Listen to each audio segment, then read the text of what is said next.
ഒരു വീട്ടിലുള്ള രണ്ട് കുട്ടികളുടെ അമ്മ പ്ലാസ്റ്റിക് സർജറി ചെയ്തിരിക്കുകയായിരുന്നു. അതുകൊണ്ട് തന്നെ മുഖം മുഴുവൻ കെട്ടിയിട്ടുമുണ്ടായിരുന്നു. സർജറിക്ക് ശേഷം അതവരുടെ അമ്മയാണെന്ന് കുട്ടികൾക്ക് പലപ്പോഴും ഡൗട്ടുണ്ടായിരുന്നു. അമ്മയുടെ പെരുമാറ്റവും കാര്യങ്ങളുമെല്ലാം മൊത്തത്തിൽ മാറിയിട്ടുണ്ടായിരുന്നു. ഇതവരുടെ അമ്മയാണോ എന്ന് കുട്ടികൾക്ക് കണ്ടുപിടിക്കുകയും ചെയ്യണമായിരുന്നു. ആ ടൈമിലാണ് കുട്ടികൾ ഒരു ഷോക്കിംഗ് ആയിട്ടുള്ള കാര്യം കാണുന്നത്. പിന്നീട് എന്തൊക്കെയായിരിക്കും നടന്നിട്ടുണ്ടാകുക? പറഞ്ഞു വരുന്നത് 2014 ഇറങ്ങിയ ഗുഡ് നൈറ്റ് മോമി എന്ന മൂവിയെക്കുറിച്ചാണ്. അപ്പം നമുക്ക് ടൈം കളയാതെ നേരെ വീഡിയോയിലേക്ക് പോകാം. മൂവി തുടങ്ങുമ്പോൾ നമ്മളെ കാണിക്കുന്നത് ഒരു പയ്യൻ കാട്ടിലൂടെ ഓടിപ്പോകുന്നതാണ്. അങ്ങനെ അവൻ കുറെ ഓടിയ ശേഷം ഒരിടത്ത് പോയി നിൽക്കും. ഈ കുട്ടിയുടെ പേര് ലൂക്കസ് എന്നാണ്. ആ ടൈമിൽ അവിടേക്ക് മറ്റൊരു കുട്ടിയും കൂടി വരും. ഈ കുട്ടിയുടെ പേര് എലൈസ് എന്നുമാണ്. ഇവർ രണ്ടുപേരും ടിൻസാണ്. പിന്നീട് ഇവർ കുറേ നേരം കളിച്ച ശേഷം അവിടെയുള്ളൊരു ഗുഹയിലേക്ക് പോകും. അവിടുന്ന് കട്ട് ചെയ്താൽ നമ്മളെ കാണിക്കുന്നത് ഇവർ രണ്ടുപേരും അവിടെയുള്ളൊരു തടാകത്തിൽ കിടക്കുന്നതാണ്. ലൂക്കസ് വെള്ളത്തിന് മുകളിലായി കിടക്കും. അവൻ 1 2 3 4 എന്നൊക്കെ പറഞ്ഞ് കൗണ്ട് ചെയ്തുകൊണ്ടിരിക്കും. ആ ടൈമിൽ അവിടെ വെള്ളത്തിന് മുകളിൽ കുറെ കുമള വരുന്നതായിട്ടും നമ്മളെ കാണിക്കും. അങ്ങനെ കളിയെല്ലാം കഴിഞ്ഞ് രണ്ട് കുട്ടികളും വീട്ടിലേക്ക് കയറി വരും. ആ ടൈമിൽ വീട്ടിൽ അവരുടെ അമ്മയുണ്ടായിരുന്നു. പുള്ളിക്കാരിയാണെങ്കിലോ ഒരു പ്ലാസ്റ്റിക് സർജറി കഴിഞ്ഞിട്ടിരിക്കുകയായിരുന്നു. പുള്ളിക്കാരിയുടെ പേര് ഈ മൂവിയിലൊട്ട് പറയുന്നുമില്ല. നമ്മൾ ഗൂഗിളിൽ പോയി പേര് നോക്കുന്ന ടൈമിലും അവിടെ മദർന്ന് മാത്രമേ കൊടുത്തിട്ടുള്ളൂ. അങ്ങനെ കളിയെല്ലാം കഴിഞ്ഞ് ദേഹത്ത് മണ്ണുമായിട്ട് വന്ന കുട്ടികളെ കണ്ട അമ്മയാണെങ്കിലോ അവരെ കുറെ വഴക്ക് പറയും. പിന്നീട് അവരോട് പോയി കുളിക്കാനായും പറയും. അങ്ങനെ കുളിയെല്ലാം കഴിഞ്ഞ് കുട്ടികൾ വരുന്ന ടൈമിലാണ് അവരുടെ അമ്മ അവർക്ക് വേണ്ടി ജ്യൂസ് കൊടുക്കുന്നത്. ഈ ടൈമിൽ അവരുടെ അമ്മ ലൂക്കിന് മാത്രമേ ജ്യൂസ് കൊടുക്കുകയുള്ളൂ. ഇത് കണ്ട എലിയാസ് ആണെങ്കിലോ എനിക്കും ജ്യൂസ് വേണമെന്ന് ലൂക്കസിനോട് പറയും. ലൂക്കസ് ഇത് അമ്മയോടും പറയും. ഇത് കേട്ട അമ്മ പറയും അവന് വായുണ്ടല്ലോ, അവന് ജ്യൂസ് വേണമെങ്കിൽ അവൻ വാ തുറന്ന് പറയട്ടെ എന്ന്. പിന്നീട് അവരുടെ അമ്മ അവിടെ നിന്ന് പോവുകയും ചെയ്യും. എന്തുകൊണ്ടാണെന്ന് അറിയില്ല, അമ്മയ്ക്ക് ഏലിയാസിനോട് അത്ര താല്പര്യമില്ലായിരുന്നു. അതായത് ഏലിയാസിനോട് അങ്ങനെയൊന്നും മിണ്ടാറില്ല. അങ്ങനെ രാത്രിയിൽ ലൂക്കസ് ബ്രഷ് ചെയ്തുകൊണ്ടിരിക്കുന്ന ടൈമിലാണ് അവിടെ അവനൊരു വണ്ടിനെ കാണുന്നത്. ഈ ലൂക്കസിനൊരു ശീലമുണ്ട്. അതായത് ഈ വണ്ടിനെയെല്ലാം അവിടെയുള്ള ഫിഷ് ടാങ്കിൽ ഇട്ട് വെക്കുന്നത്, അതായത് ഫിഷ് ടാങ്കിൽ വളർത്തുന്നത്. പിന്നീട് വീട്ടുകാർ എല്ലാവരും ചേർന്ന് ഒരു ഗെയിം കളിക്കും. അതായത് ഒരു കാർഡിൽ എന്തെങ്കിലും പേരെഴുതി വെക്കും. അതെടുത്ത് നെറ്റിയിൽ ഒട്ടിക്കുകയും ചെയ്യും. ആ കാർഡിനകത്ത് എന്താണുള്ളതെന്ന് ഓപ്പോസിറ്റ് ഇരിക്കുന്ന ആള് ക്ലൂ കൊടുത്ത് പറഞ്ഞു കൊടുക്കണം. അങ്ങനെ ലൂക്കസ് അവൻ്റെ നെറ്റിയിൽ ഒരു കാർഡ് ഒട്ടിക്കും. അതെന്താണെന്നുള്ളത് അവൻ്റെ അമ്മ ഒരു ക്ലൂ കൊടുക്കും. അത് ലൂക്കസ് കണ്ടുപിടിക്കുകയും ചെയ്യും. പിന്നീട് അവരുടെ അമ്മയുടെ നെറ്റിയിൽ ഒന്നൊട്ടിക്കും. ഈ ടൈമിൽ ലൂക്കസ് അതെന്താണെന്നുള്ളത് കുറേ ക്ലൂ കൊടുക്കും. പക്ഷെ അവരുടെ അമ്മ അത് കണ്ടുപിടിക്കില്ല. ഈ ടൈമിൽ ഏലിയാസ് അടുത്തിരുന്ന് അമ്മയ്ക്ക് മൃഗങ്ങളെ ഒരുപാട് ഇഷ്ടമാണെന്നും പറയും. പക്ഷെ അമ്മ അത് മൈൻഡ് ആക്കില്ല. ഇപ്രാവശ്യവും അമ്മ ഏലിയാസിനെ മൈൻഡ് ചെയ്യില്ല. അമ്മയുടെ നെറ്റിയിലുള്ളത് മദർ എന്നായിരുന്നു. ലൂക്ക് അവൻ്റെ അമ്മയ്ക്ക് ഒരു വലിയ ക്ലൂ കൊടുക്കും. അതായത് ഒരു ലേഡിയും 2 കുട്ടികളും എന്ന് കാണിച്ച്. പക്ഷെ എന്നിട്ടും അവൻ്റെ അമ്മ ഇത് കണ്ടുപിടിക്കില്ല. ഇത് കണ്ട ലൂക്കിന് നല്ല ദേഷ്യവും വരും. പിന്നീട് രാത്രി 2 കുട്ടികളും ഗെയിം കളിച്ചുകൊണ്ടിരിക്കും.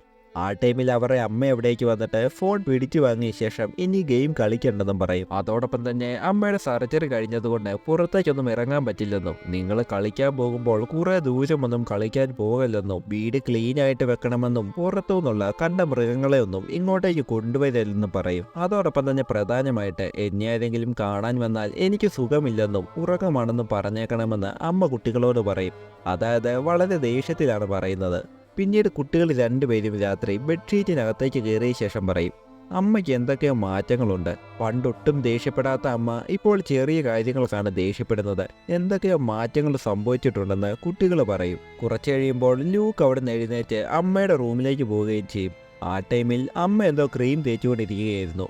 അപ്പോഴാണ് പെട്ടെന്ന് അമ്മയുടെ കണ്ണാടിയിൽ ലൂക്ക് കാണുന്നത്. ആ കണ്ണെന്തോ റെഡ് കളറിലായിരുന്നു ഉണ്ടായിരുന്നത്. ഇത് കണ്ട ലൂക്ക് ഒന്ന് പേടിക്കുകയും ചെയ്യും. അവിടെ ആരോ വന്നിട്ടുണ്ടെന്ന് അമ്മയ്ക്ക് പിടികിട്ടും. അമ്മ അതുകൊണ്ട് തന്നെ അവിടേക്ക് പോയി നോക്കുകയും ചെയ്യും. പക്ഷേ പെട്ടെന്ന് ലൂക്ക് അവിടെ വിളിച്ചതുകൊണ്ട് അമ്മ കണ്ടുപിടിക്കുന്നുമില്ല. പിറ്റേ ദിവസം രാവിലെ നല്ല മഴയായിരുന്നു. കുട്ടികൾ രണ്ടുപേരും അവിടേക്ക് കളിക്കാനായി പോകും. ആ ടൈമിലാണ് വീടിൻ്റെ കോളിംഗ് ബെൽ ആരോ അടിക്കുന്നത്. വീട്ടിലാരോ വന്നിട്ടുണ്ടെന്നുള്ള കാര്യം അമ്മയോട് പറയണമല്ലോ. അതുകൊണ്ട് തന്നെ ലൂക്ക് അമ്മയുടെ റൂമിലേക്ക് കയറിപ്പോവും. പക്ഷെ അമ്മ ആ ടൈമിൽ ഉറങ്ങുകയായിരുന്നു. എന്തായാലും അമ്മയെ ശല്യപ്പെടുത്തണ്ടെന്ന് പറഞ്ഞ് ലൂക്ക് അവിടെ നിന്ന് ഇറങ്ങിപ്പോവും. പക്ഷെ അവരുടെ അമ്മയാണെങ്കിലോ ഉറങ്ങിയിട്ടില്ലായിരുന്നു. ഉറക്കം അഭിനയിച്ച് കിടക്കുകയായിരുന്നു. വന്ന ആളെ നോക്കാൻ വേണ്ടി ലൂക്ക് താഴേക്ക് ഇറങ്ങിപ്പോകും. അത് വേറെ ആരുമല്ലായിരുന്നു, ഫുഡ് ഡെലിവറി ബോയ് ആയിരുന്നു. അവിടെയുള്ള അവരുടെ ഫ്രീസറിലേക്ക് ഡെലിവറി ബോയ് കുറെ ഫുഡ് എടുത്തു വെക്കും. അതായത് ഏറെക്കുറെ 1 മാസത്തേക്കുള്ള ഫുഡ് എടുത്തു വെക്കും. അങ്ങനെ ഡെലിവറി ബോയ് പോയ ശേഷം 2 കുട്ടികളും വീടിന് കളിക്കാൻ വേണ്ടി പോകും. ഈ ടൈമിൽ അവരുടെ അമ്മ റൂമിനകത്ത് കുറെ ഉടുപ്പുകൾ മാറി മാറി ഇട്ട് നോക്കും. ശരിക്കും ഇതെല്ലാം കണ്ടു കഴിഞ്ഞാൽ നമുക്ക് കൂടി പേടി തോന്നും. അങ്ങനെ കളിച്ചുകൊണ്ടിരിക്കുന്ന ടൈമിലാണ് കുട്ടികൾ രണ്ടുപേരും അവിടെയുള്ളൊരു ഗുഹ കാണുന്നത്. അവർ അതിനകത്തേക്ക് ഇറങ്ങി പോവുകയും ചെയ്യും. ആ ഗുഹയുടെ അകത്ത് മുഴുവൻ കുറേ മനുഷ്യന്മാരുടെ അസ്ഥികൂടങ്ങളായിരുന്നു. ആ ടൈമിൽ അവിടെ ഒരു പൂച്ചയും ഉണ്ടായിരുന്നു. ഇത് കണ്ട കുട്ടികൾ രണ്ടുപേരും ആ പൂച്ചയെ എടുത്തുകൊണ്ട് വീട്ടിലേക്ക് വരും. വീട്ടിലേക്ക് പുറത്തുനിന്ന് എന്തോ വന്നിട്ടുണ്ടെന്ന് പിടികിട്ടിയ അമ്മ പെട്ടെന്ന് അവരുടെ റൂം തുറന്ന് അകത്തേക്ക് കയറും. കുട്ടികളുടെ റൂം മുഴുവൻ അമ്മ ചെക്ക് ചെയ്യാൻ വേണ്ടിയും തുടങ്ങും. ഈ ടൈമിൽ പൂച്ച കട്ടിലിനടിയിലായിരുന്നു. ചെക്ക് ചെയ്യുന്ന ടൈമിൽ ആ പൂച്ച കട്ടിലിനടിയിൽ നിന്ന് ഇറങ്ങി പോവുകയും ചെയ്യും. കട്ടിലിൻ്റെ അടിയിൽ എന്തോ ഉണ്ടെന്ന് പിടികിട്ടിയ അമ്മ അവിടേക്ക് നോക്കാനായി പോകും. ഈ ടൈമിൽ അവിടെ ചെക്ക് ചെയ്യാൻ വേണ്ടി ലൂക്ക് സമ്മതിക്കില്ല. അത് കാരണം തന്നെ അമ്മ ലൂക്കിനെ കുറെ ഉപദ്രവിക്കും. ഇത് കണ്ട എലൈസും ലൂക്കിനെ അടിക്കല്ലെന്ന് കുറെ പറയും.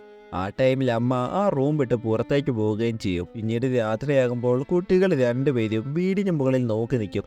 ഈ ടൈമിൽ അവരുടെ അമ്മ കാട്ടിലേക്ക് നടന്നു പോവുകയായിരുന്നു. പുള്ളിക്കാരി കാട്ടിലേക്ക് പോകുന്ന വഴി ഉടുപ്പുകൾ ഒന്നൊന്നായി അഴിക്കും. അവിടുന്ന് കാട്ടിലേക്ക് പോയി നിൽക്കുകയും ചെയ്യും. പെട്ടെന്ന് പുള്ളിക്കാരി തലയിട്ട് വേഗത്തിൽ ആട്ടുന്നതായിട്ട് കാണിക്കും. ഇത് കണ്ടു കഴിഞ്ഞാൽ ശരിക്കും നമ്മൾ പേടിച്ചു പോകും. ആ ടൈമിൽ കുട്ടികൾ രണ്ടും പെട്ടെന്ന് കണ്ണ് തുറക്കുന്നതായിട്ട് കാണിക്കും. ഇവരുടെ അമ്മയ്ക്ക് എന്തൊക്കെ പ്രശ്നങ്ങളുണ്ടെന്ന് കുട്ടികൾക്ക് പിടികിട്ടും. അതുകൊണ്ട് തന്നെ ഫിഷ് ടാങ്കിലുള്ള വണ്ടിനെ രണ്ടുപേരും പിടിച്ച ശേഷം അവരുടെ അമ്മയുടെ റൂമിലേക്ക് പോയി പുള്ളിക്കാരിയുടെ മേത്തേക്കിടും. ഈ ടൈമിൽ അവരുടെ അമ്മ ഉറങ്ങുകയുമായിരുന്നു. ആ വണ്ട് അവരുടെ അമ്മയുടെ മുഖത്തുകൂടി കയറിയ ശേഷം അമ്മയുടെ വായിലൂടെ അകത്തേക്ക് ഇറങ്ങിപ്പോകും. പക്ഷെ ആ ടൈമിലും അവരുടെ അമ്മ അനങ്ങാതെ കിടക്കുകയായിരുന്നു.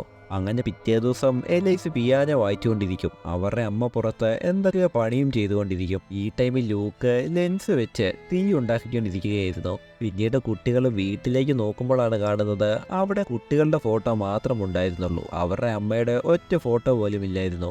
ഏതെങ്കിലും ഫോട്ടോ എവിടെയെങ്കിലും കാണുമെന്നോർത്ത് കുട്ടികൾ അവിടെയുള്ളൊരു ആൽബം എടുക്കും. നോക്കുമ്പോഴോ അതിലെയും കുറെ ഫോട്ടോ അവിടെ ഇല്ലായിരുന്നു. പക്ഷെ അതിൽ മറ്റൊരു ഫോട്ടോ ഉണ്ടായിരുന്നു. ഇത് കണ്ട കുട്ടികൾ ശരിക്കും ഷോക്കായി പോകും. കാരണം കാണാൻ അവർ അമ്മയെ പോലെയുള്ള മറ്റൊരു പെണ്ണ് അമ്മയുടെ കൂടെ ഇരിക്കുന്ന ഫോട്ടോ. അമ്മയുടെ അതേ ഉടുപ്പാണ് ആ പെണ്ണും ഇട്ടിരിക്കുന്നത്. ഇത് കണ്ട കുട്ടികൾക്ക് ശരിക്കും ഡൗട്ട് അടിക്കും. കുട്ടികൾ രണ്ടുപേരും അമ്മയെക്കുറിച്ച് ഇന്റർനെറ്റിൽ തപ്പി നോക്കും. അത് പറഞ്ഞപ്പോഴാണ് ഓർത്തത് ഇവരുടെ അമ്മ ഒരു ടെലിവിഷൻ ആങ്കറാണ്. അതുകൊണ്ട് തന്നെ പോപ്പുലർ ആയതുകൊണ്ട് ഇന്റർനെറ്റിലെല്ലാം ഉണ്ടായിരുന്നു. അങ്ങനെ ഇവർ കുറെ തപ്പും. ആ ടൈമിലാണ് കാണുന്നത് ഇവരുടെ അമ്മ ഈ വീട് വിൽക്കാൻ വേണ്ടി ആട് കൊടുത്തിരിക്കുന്നത്.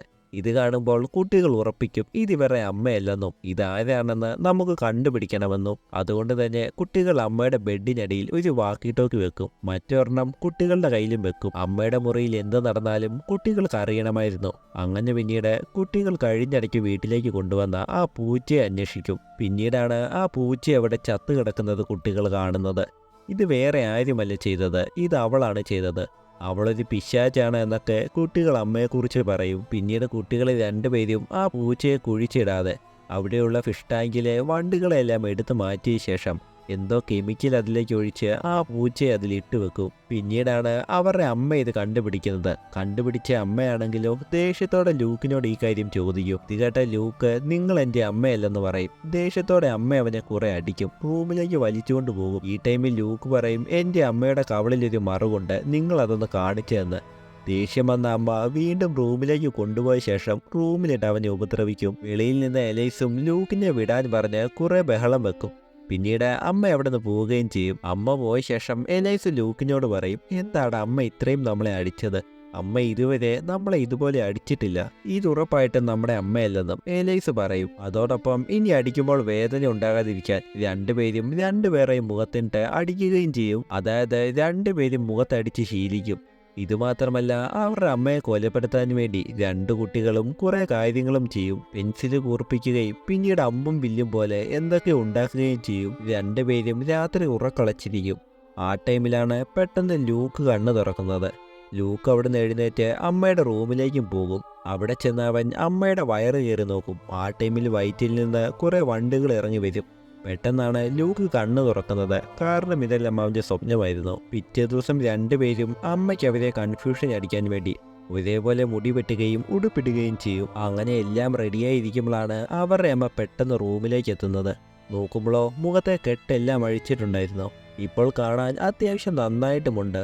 അമ്മ കുട്ടികളോട് നടന്ന എല്ലാത്തിനും ക്ഷമ ചോദിക്കും. കുറേ നാളായിട്ട് കുറച്ച് ദേഷ്യമാണെന്നും അറിയാതെ കുട്ടികളെ അടിച്ചതുമാണെന്നും ഒക്കെ പറയും. ഇത് കേട്ട കുട്ടികൾ ഞങ്ങൾ പുറത്തോട്ട് പോയിക്കോട്ടെ എന്നും ചോദിക്കും. ഇത് കേട്ട അമ്മ പോയിക്കോളാനും പറയും. അമ്മ അവിടുള്ള കതകും തുറന്നു കൊടുക്കും. പെട്ടെന്ന് കുട്ടികൾ അമ്മയെ തട്ടിയിട്ട ശേഷം ആ വീട്ടിൽ നിന്ന് ഇറങ്ങി ഓടും. കുട്ടികൾ അവിടുന്ന് കുറേ ഓടി ടൗണിലേക്ക് എത്തും. ടൗണിലുള്ളൊരു പള്ളിയിലേക്ക് എത്തും. പള്ളിയിലെ ഫാദറിനോട് കാര്യങ്ങളെല്ലാം പറഞ്ഞ് ഫാദറുമായി പോലീസ് സ്റ്റേഷനിലേക്ക് പോകാമെന്ന് കുട്ടികൾ ഓർക്കും. പക്ഷെ ഫാദറിനോട് പറയുമ്പോഴോ ഫാദർ പോലീസിനോട് പറയാതെ കുട്ടികളെയും വണ്ടിയിൽ കയറ്റി വീണ്ടും കുട്ടികളെ അവരുടെ വീട്ടിലേക്ക് കൊണ്ടുപോകും. ഫാദർ ആദ്യം വീട്ടിലേക്ക് പോയി അമ്മയോട് കാര്യങ്ങളെല്ലാം പറയാമെന്ന് ഓർക്കും. പക്ഷെ അവിടെ എത്തിയ ഉടനെ കുട്ടികൾ വണ്ടിയിൽ നിന്ന് ചാടിയിറങ്ങി വീട്ടിലേക്ക് ഓടിക്കേറും. പിന്നീട് പുറകെ ഫാദർ വീട്ടിലേക്ക് എത്തിയ ശേഷം അമ്മയുടെ കാര്യങ്ങളെല്ലാം പറയും. എന്തുകൊണ്ടാണ് ഈ കുട്ടികൾ ഇങ്ങനെ ബിഹേവ് ചെയ്യുന്നത് എന്നൊക്കെ ഫാദർ അമ്മയോട് ചോദിക്കും. ഇത് കേട്ട അമ്മയാണെങ്കിലോ വളരെ വിഷമത്തോടെ ഫാദറിനോട് എന്തോ പറയുന്നതായിട്ട് നമ്മളെ കാണിക്കും. പക്ഷെ എന്താണ് പറയുന്നതെന്ന് നമ്മളെ കാണിക്കില്ല. പിന്നീട് രാത്രി അമ്മ ഗുളികയെല്ലാം കഴിച്ച ശേഷം കയറി കിടന്നുറങ്ങുകയും ചെയ്യും. ഈ ടൈമിലോ കുട്ടികൾ അമ്മയുടെ ബെഡിനടിയിലുണ്ടായിരുന്നു. പിറ്റേ ദിവസം രാവിലെ അമ്മ കണ്ണു തുറക്കുമ്പോഴോ അമ്മയുടെ കൈയും കാലും കെട്ടിയിട്ടിട്ടുണ്ടായിരുന്നു. കുട്ടികളാണെങ്കിലോ എന്തോ പ്രത്യേക മാസ്കും വെച്ച് അമ്മയുടെ മുമ്പിൽ നിൽപ്പുണ്ടായിരുന്നു. ഇത് കണ്ട അമ്മ ശരിക്കും പേടിക്കും. എവിടെയാണ് ഞങ്ങളുടെ അമ്മ എന്ന് കുട്ടികൾ ചോദിക്കും. ഇത് കേട്ട അമ്മ പറയും, നിങ്ങൾക്ക് എന്താ വട്ടാണോ, ഞാനല്ലേ നിങ്ങളുടെ അമ്മ എന്ന്. ആ ടൈമിൽ ആ കുട്ടികൾ ആ ഫോട്ടോ എടുത്ത് കാണിച്ച ശേഷം ചോദിക്കും, ഈ ഫോട്ടോയിലുള്ളതാരാ? നിങ്ങളുടെ അതേ ഷേപ്പുണ്ട്, നിങ്ങളെപ്പോലെയാണ് ഉടുപ്പും ഇട്ടിരിക്കുന്നതെന്ന്.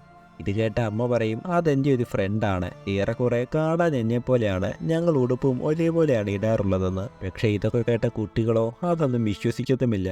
ഈ ടൈമിൽ അമ്മയ്ക്കൊരു കോള് വരും. പക്ഷെ ആ കോള് പോലും എടുക്കല്ലെന്ന് കുട്ടികൾ അമ്മയോട് പറയും. പിന്നീട് കുട്ടികൾ ആ ഡോർ ലോക്ക് ചെയ്ത ശേഷം അമ്മയുടെ ലാപ്പും എടുത്തുകൊണ്ടുപോയി അത് ചെക്ക് ചെയ്യും. ആ ലാപ്പിനകത്ത് സർജറിക്ക് മുമ്പുള്ള അമ്മയുടെ ഒരു വീഡിയോ ഉണ്ടായിരുന്നു. ആ വീഡിയോയുടെ അകത്ത് അമ്മയുടെ കണ്ണിന് ബ്രൗൺ കളറായിരുന്നു. അതോടൊപ്പം തന്നെ കവളിലൊരു മറുകുമുണ്ടായിരുന്നു. ഇതെല്ലാം ഇപ്പോഴും ഉണ്ടോ എന്നറിയാൻ വേണ്ടി കുട്ടികൾ അമ്മയെ ചെക്ക് ചെയ്യും. ഈ ടൈമിൽ അമ്മ പറയും, അന്ന് ആ വീഡിയോയുടെ ടൈമിൽ ഞാൻ കോണ്ടാക്ട് ലെൻസ് വെച്ചിട്ടുണ്ടായിരുന്നു, നിങ്ങൾക്ക് ഡൗട്ട് ഉണ്ടെങ്കിൽ ബാത്റൂമിൽ പോയി നോക്കിയാൽ മതി, അതവിടെ ഇരിപ്പുണ്ടെന്ന്. ഇതൊക്കെ കേട്ട ലൂക്കിന് അത് അവൻ്റെ അമ്മയാണോ എന്ന് ചെറിയ ഡൗട്ട് ഉണ്ടായിരുന്നു. അതായത് അവൻ്റെ അമ്മയാണെന്ന് തന്നെ ലൂക്കിന് ചെറുതായിട്ട് തോന്നുന്നുണ്ടായിരുന്നു. പക്ഷേ കൂടെയുള്ള എലൈസ് അത് നമ്മുടെ അമ്മയല്ലെന്നും നമ്മുടെ അമ്മയെ ഇവളെന്തോ ചെയ്തെന്നുമൊക്കെ പറയും. ഇതും പറഞ്ഞുകൊണ്ട് രണ്ടുപേരും തമ്മിൽ അവിടെ ചെറിയ അടിയും ഉണ്ടാകും. പിന്നീട് ലൂക്ക് അവിടെ നിന്ന് അമ്മയുടെ അടുത്തേക്ക് പോകും. ആ ടൈമിൽ അമ്മ പറയും, ദൈവത്തെ ഓർത്ത് എന്നെ ഒന്ന് അഴിച്ചുവിട്, ഞാൻ നിങ്ങളുടെ അമ്മ തന്നെയാണെന്ന്. ഇത് കേട്ട് ദേഷ്യം വന്ന ലൂക്കാണെങ്കിലോ അവിടെ ഇരുന്ന വെള്ളം അമ്മയുടെ മുഖത്തേക്ക് ഒഴിക്കുകയും ചെയ്യും. അതോടൊപ്പം തന്നെ മുമ്പ് അമ്മ ലൂക്കിനെ അടിക്കുന്ന ഒരു വീഡിയോയും ലൂക്ക് കാണിച്ചു കൊടുക്കും. എൻ്റെ അമ്മയാണെങ്കിൽ ഒരിക്കലും ഇങ്ങനെ അടിക്കില്ലെന്ന് ലൂക്ക് അമ്മയോട് പറയും. ഇത് കേട്ട അമ്മ അന്ന് കുറച്ച് ദേഷ്യമുണ്ടായിരുന്നെന്നും ഇനിയൊരിക്കലും അങ്ങനെ ചെയ്യില്ലെന്നും പറഞ്ഞ് അവനോട് കുറേ ക്ഷമ ചോദിക്കും. ലൂക്കിനാണെങ്കിൽ ഓൾറെഡി അതവൻ്റെ അമ്മയാണെന്ന് കുറച്ച് ഉറപ്പൊക്കെ ഉണ്ടായിരുന്നു. അതുകൊണ്ട് തന്നെ ലൂക്ക് അമ്മയുടെ കെട്ട് അഴിച്ചു വിടാമെന്ന് ഓർക്കും. വിഷമം കൊണ്ട് ലൂക്ക് ആ കെട്ട് അഴിക്കാനേ തുടങ്ങുമ്പോഴാണ് എലൈസ് അവിടേക്ക് വന്ന് ലൂക്കിനെ തട്ടി മാറ്റുന്നത്. എലൈസ് പറയും, ഇത് നമ്മുടെ അമ്മയാണെങ്കിൽ മുഖത്തൊരു മറക് കാണും, പക്ഷെ ഇത് കണ്ടില്ലേ ഈ മറക് മാഞ്ഞു പോയതെന്ന്. കാരണം വെള്ളമൊഴിച്ച ടൈമിൽ അമ്മയുടെ മുഖത്തെ മറുക് മാഞ്ഞിട്ടുണ്ടായിരുന്നു. അതുകൊണ്ട് തന്നെ എലൈസ് പറയും, ഇത് കണ്ടില്ലേ ഈ മറുകടക്കം ഉടായിപ്പാണെന്ന്. ഇത് കേട്ട അമ്മ പറയും, സർജറിയുടെ ടൈമിൽ ആ മറുക് പോയതാണെന്നും അമ്മയ്ക്ക് ആ മറുക് മുഖത്തുള്ളത് അത്രയ്ക്ക് ഇഷ്ടമല്ലായിരുന്നെന്നും. പക്ഷേ ഇതൊന്നും കേട്ടാൽ കുട്ടികൾ വിശ്വസിക്കത്തുമില്ലായിരുന്നു. അങ്ങനെ പിന്നീട് കുട്ടികൾ രണ്ടും വീണ്ടും അമ്മയെ കുറേ ടോർച്ചർ ചെയ്യും. അമ്മ എവിടെ എന്ന് ചോദിച്ച് അമ്മയുടെ മുഖത്തേക്ക് ആ ലെൻസ് എടുത്ത് ലൂക്ക് വെക്കും. പക്ഷേ ഈ ടൈമിലും അമ്മയൊന്നും മിണ്ടത്തുമില്ല. ഇനിയൊന്നും പറയണ്ടെന്ന് പറഞ്ഞ ശേഷം കുട്ടികൾ അമ്മയുടെ വായിലേക്ക് ഒരു ടേപ്പ് ഒട്ടിക്കും. പിന്നീട് കുട്ടികൾ വീടിന് പുറത്തുള്ള ഒരിടത്ത് പോയി പ്രാർത്ഥിക്കുകയും ചെയ്യും. ഈ ടൈമിലാണ് വീട്ടിലേക്ക് ഡൊണേഷൻ ചോദിച്ച് ആളുകൾ വരുന്നത്. വീട്ടിലേക്ക് ആരോ വന്നിട്ടുണ്ടെന്ന് പിടികിട്ടിയ അമ്മ ഒച്ച വെക്കാനായി കുറേ നോക്കും. പക്ഷേ വായിൽ ടേപ്പ് ഒട്ടിച്ചതുകൊണ്ട് തന്നെ ഒന്നും നടക്കുന്നുമില്ലായിരുന്നു. വീട്ടിൽ വന്നത് ആരാണെന്ന് നോക്കാൻ കുട്ടികൾ അവിടേക്ക് പോകും. കുട്ടികളെ കണ്ട ഡൊണേഷന് വേണ്ടിയുള്ള ആളുകളാണെങ്കിലോ കുട്ടികളോട് ചോദിക്കും, വീട്ടിൽ മുതിർന്നവരാരുമില്ല എന്ന്. അമ്മ ഇവിടെ ഇല്ലെന്നും പുറത്തേക്ക് പോയിരിക്കുകയാണെന്നും കുട്ടികൾ പറയും. ഇത് കേട്ട അവരും പറയും, എങ്കിൽ അമ്മ വരട്ടെ, അതുവരെ ഞങ്ങൾ വെയിറ്റ് ചെയ്തോളാമെന്ന്. ഇവരെ എങ്ങനെയെങ്കിലും പറഞ്ഞു വിടണമല്ലോ എന്ന് കുട്ടികൾ ഓർക്കും. കുട്ടികളാണെങ്കിലോ അവിടെയുള്ള കുറേ കാശ് എടുത്തുകൊണ്ട് അവരുടെ അടുത്ത് കൊണ്ട് കൊടുക്കുകയും ചെയ്യും. ഇത് കണ്ട അവരും ചോദിക്കും, ഇത് കുറേ കാശുണ്ടല്ലോ, ഇതൊക്കെ അമ്മയോട് ചോദിച്ചിട്ട് തന്നെയാണോ ഞങ്ങൾക്ക് തരുന്നത് എന്ന്. ഞങ്ങൾ ഈ കാര്യം അമ്മയോട് വിളിച്ചു പറഞ്ഞിട്ടുണ്ടെന്നും കുട്ടികൾ പറയും. പിന്നീട് ഡൊണേഷൻ കൊടുത്ത ശേഷം അവരവിടുന്ന് പോകാനായി തുടങ്ങും. ഈ ടൈമിലാണ് അമ്മയുടെ വായിലെ ടേപ്പ് അഴിയുന്നത്. അപ്പോഴേക്കും അമ്മ ഉറക്കെ കാറാനായി തുടങ്ങും. പക്ഷെ ഇതൊന്നും അവർ കേൾക്കുന്നില്ലായിരുന്നു. കാരണം അവർ കുറേ ദൂരം പോയിട്ടുണ്ടായിരുന്നു. അങ്ങനെ അവർ അവിടുന്ന് പോയ ശേഷം കുട്ടികൾ അമ്മയുടെ റൂമിലേക്ക് പോകും.